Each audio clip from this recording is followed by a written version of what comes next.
जिन लोगों को हमसे मिलने की तवक्को नहीं और दुनिया की जिंदगी से खुश और उसी पर मुतमईन हो बैठे और हमारी निशानियों से गाफिल हो रही हैं, उनका ठिकाना उन अमाल के सबब जो वो करते हैं दोज़ख है। और जो लोग ईमान लाए और नेक काम करते रहे, उनको उनका परवरदिगार उनके ईमान की वजह से जन्नतों में पहुंचा देगा। उनके नीचे नेमत के बागों में नहरें बह रही होंगी।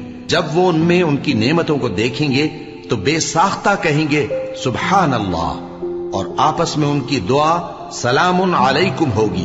और उनका आखिरी कौल ये होगा कि अल्लाह रब्बुल आलमीन की हम्द और उसका शुक्र है। और अगर अल्लाह लोगों की बुराई में जल्दी करता जिस तरह वो तलब खैर में जल्दी करते हैं, तो उनकी उम्र की मियाद पूरी हो चुकी होती।